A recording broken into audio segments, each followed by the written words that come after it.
nudatangiye umwaka actually ngo ufite direction mu kwezi kwa kabiri umwaka ubugusize.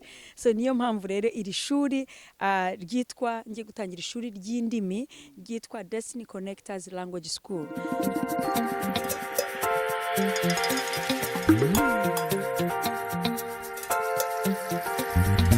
Shalom mushuti bakunzi ba Hoziyana TV aho muherereye hirya no hino, dukomeje kubasuhuza tubifuriza amahoro y'Imana. Tuzi neza ko mudukunda muri benshi bitewe nuko mugenda mubitwereka ndetse n'uburyo mugenda rwose muduhamagara mutwereka umunsi ku wundi ko turi kumwe 5 kuri 5. Tutangira rero duha ikaze abantu muri mu migabane itandukanye, bari mu mugabane wa Afrika, abari mu mugabane wa Aziya, Amerika, Canada ndetse n'ahandi hatandukanye. Nibutsa wowe utarakora subscribe kuyo ari umwanya wawe mwiza wo gukanda aho hantu h'umutuku hasi ukahakanda kugira ngo ujye ubasha kubona ibiganiro byose tubagezaho umunsi ku wundi. Kuri uyu munsi rero tukaba tubafitiye umutumirwa n'umutumirwa mbizi neza ko ari umuntu kazi ukunzwe cyane kandi w'umukozi w'Imana. Ngira ngo rero tumwakire atangire adusuhuza kuri uyu munsi. Muraho neza. Yesu nashimwe cyane. Yesu ahimbaye.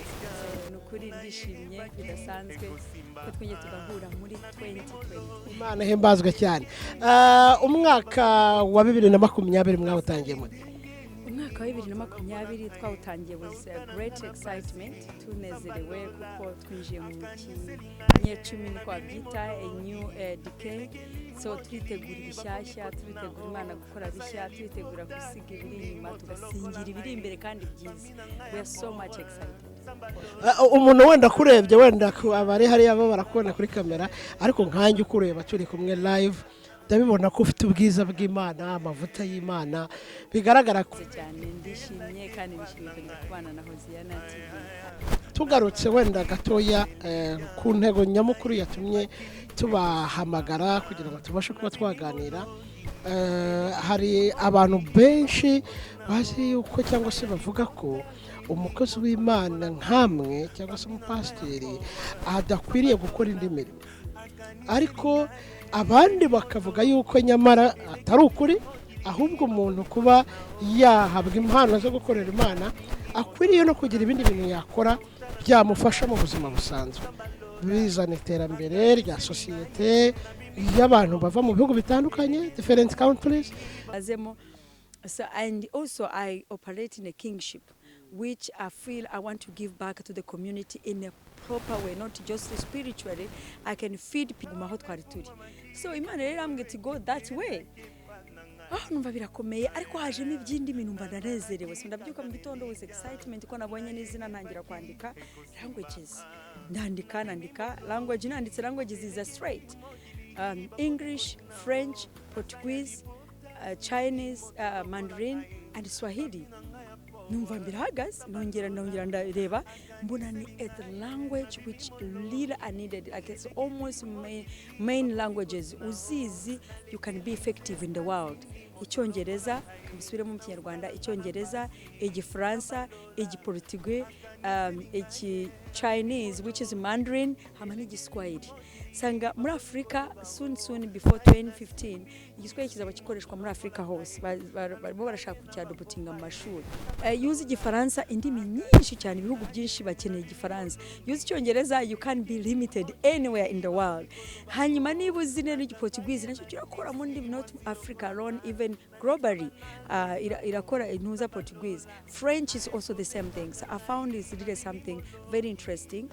N'Imana yambwiye ngo this is where you will get money to finance your vision.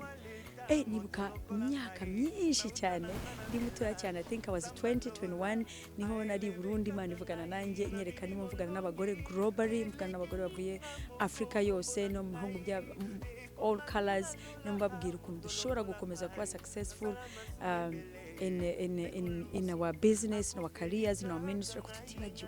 We don't forget the purpose of our creation as helpers and key people in the society. So ako karima namwe ngo you will finance that. So ntago rero icyuno munsi aricyo turiho, ikintu nashakaga kandi cyanzanye numva mpagurukiye gukora vuba cyane hano muri Cape Town, uko nasanze ngaruke sasa ku ngingo ya mbere nje kubwiriza umwaka ushize mu kwezi kwa 11.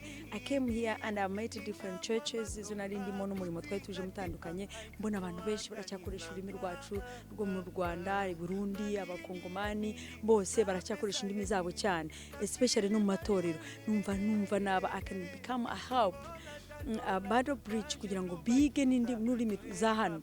Ntago byonyine ari kuziga icyongereza gusa, ushaka no kwiga n'ururimi rwa hano, ushaka kwiga igikosa nangwa ikizuru, at least yugiye mu gihugu ugomba at least kumenya the official language which is English. So we're going to have a great school now, ndi bukavugaho gatoya bakamenya icyongereza ku buryo bagikoresha no kuvuga ubutumwa. Dufite abantu benshi, abakozi b'Imana, abana bakijijwe, abantu benshi bakijijwe, abagabo n'abagore, tuba tugifite umuco, dufite ijambo riri deep. So you ufite ijambo rero ukaba ushoboye n'ururimi rwo kurivuga, uba ufite intwari ikomeye cyane. So ni ukuvuga twakwiga, I will be an intermediate, a help, a support, I will serve you guys to know many languages kugira ngo mugire opportunity nyinshi.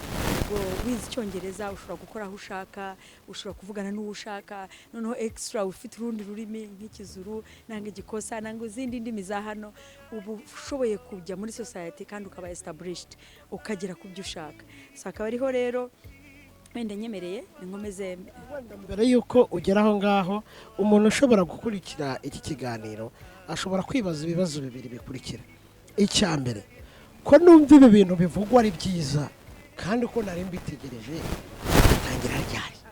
Icya kabiri, ibi bintu ko mbishaka nkaba nshaka no kwiyandikisha, nziyandikishiriza hehe, nzigira hehe?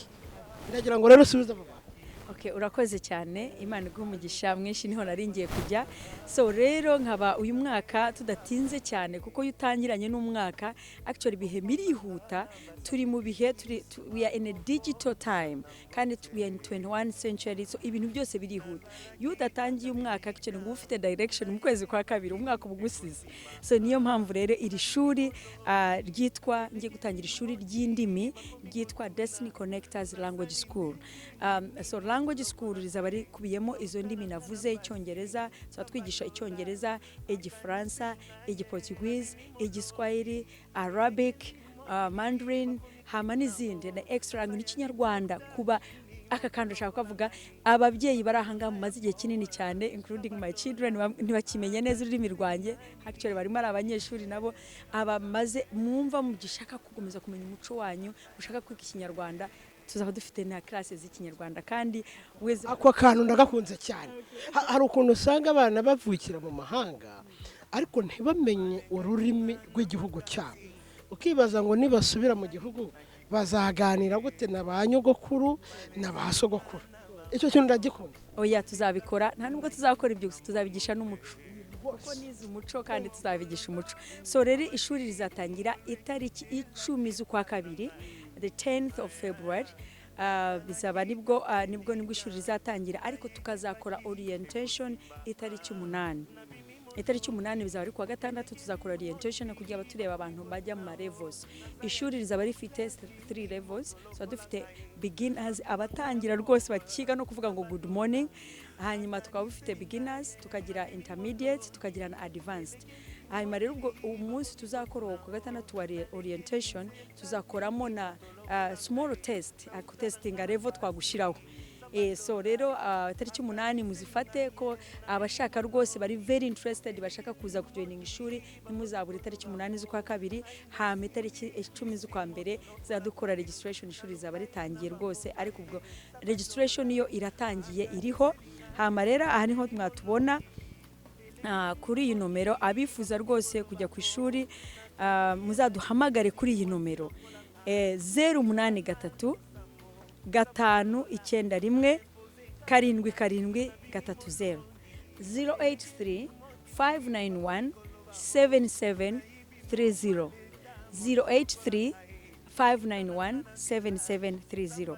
ishuri rizaba rifite ibyiciro, hari abana bazaza, abantu bafite bene wabo, ndagira ngo nabafashe niyo mufite abana bashaka kuza kwiga hano mu gihugu nanga inshuti, nuzana umunyeshuri you will get something. So abantu bafite inshuti nanga bafite abantu bashobora kuduconnectinga, if you really have any bridge, you can reach the person, especially Great Lakes countries, hari abana bashaka kujya kwiga, those who want to come and do a school like university here.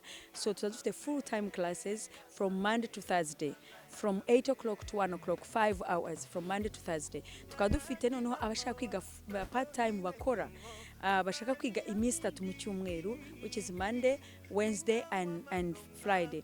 Abo bantu bashaka kwiga gutyo twabasaba rwose bazabiga amasaha 2 mu munsi, iminsi 3 mu cyumweru, nabo mwakwiyandikisha. Hakara abashaka gukoresha iminsi 2 kubera umwanya badafite, iminsi 2 bizaba ari kuwa 2 no kuwa 4, Tuesday and Thursday. Hakaba n'abashaka gukoresha umunsi umwe, bari bize nka Prophet Eric nanga n'abandi batandukanye, ubwo bari bize cyane bashaka kuvuga ati guhera kwa mbere mba nibize kushya kwa gatanu, twarabatekerejeho so tugira crash course iri ihera saa 3 za mu gitondo gusa saa 6, 3 hours, ariko ziri very intensive including practical.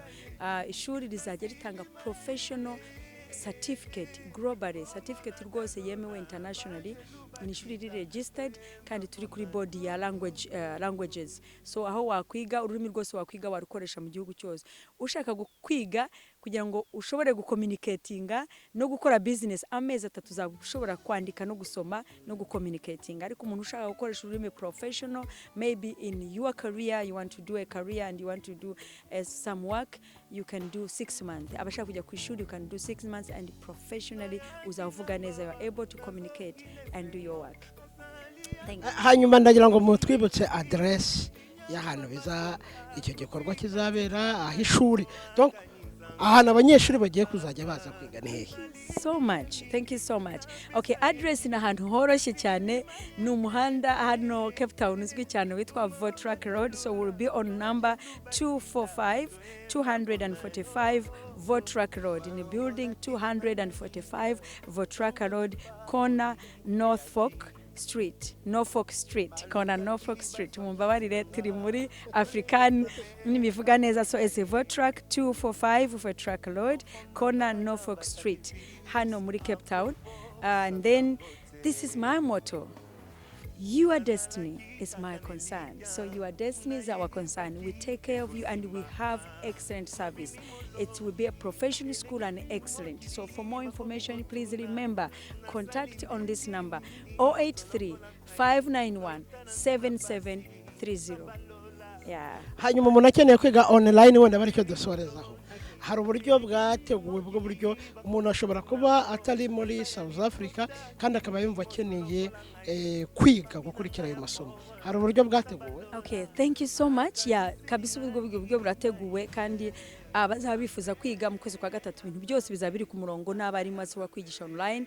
Abantu bakeneye kwiyandikisha rero turaza gufungura a form on our website www.destinyconnectors.co.za.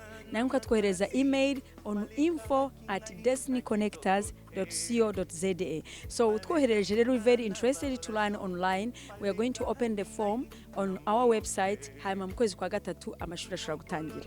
Reka tubashimire cyane kandi twibutse abakurikira ikiganiro Hoziyana TV ibategurira umunsi ku wundi ko aya ari amahirwe, guys, aya ni amahirwe Imana ibitanze kugira ngo abantu babashe kwiga bamenye indimi zitandukanye. Rero nkuko bamaje kubitubwira ni Maitland Votrack Road 245 Norfolk. Rero ntucikwe ku itariki 8 uzaze kwiyandikisha kugira ngo ku itariki 10 uzatangire kwiga. Icyo gihe natwe tuzaba tuhababereye. Yes. Natwe tuzaba tuhababereye kuri uwo munsi tureba uko bikorwa bimeze, kandi nka Hoziyana TV tuzakomeza kugenda tuba updatinga uko ibikorwa bimeze umunsi ku wundi. So ngira ngo twabashimira. Murakoze cyane, ndabashimiye Hoziyana TV. I always say this, go with this also. I pray you expand and grow more kugira ngo umunsi umwe tujye twabona all over the world, and we do also the channel, permanent channels. Hama turaza gutanga n'ibindi byinshi cyane, turi kumwe tuzakorana cyane. Murakoze cyane. Bye bye.